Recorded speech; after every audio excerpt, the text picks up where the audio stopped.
Idol, ano masasabi mo na taho pang post-workout meal?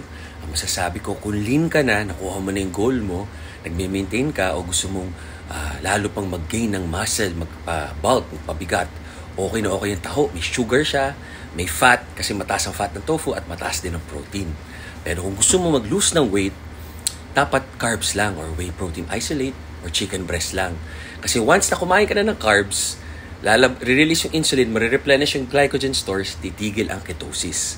Kung gusto mong magtuloy-tuloy ang fat burning every day, after workout, protein lang.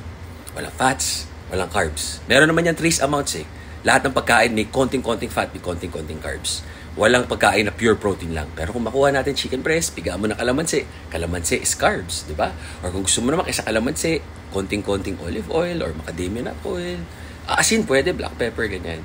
So tama kayo, mali ako, I'm not your doctor. Do what works for you. God bless.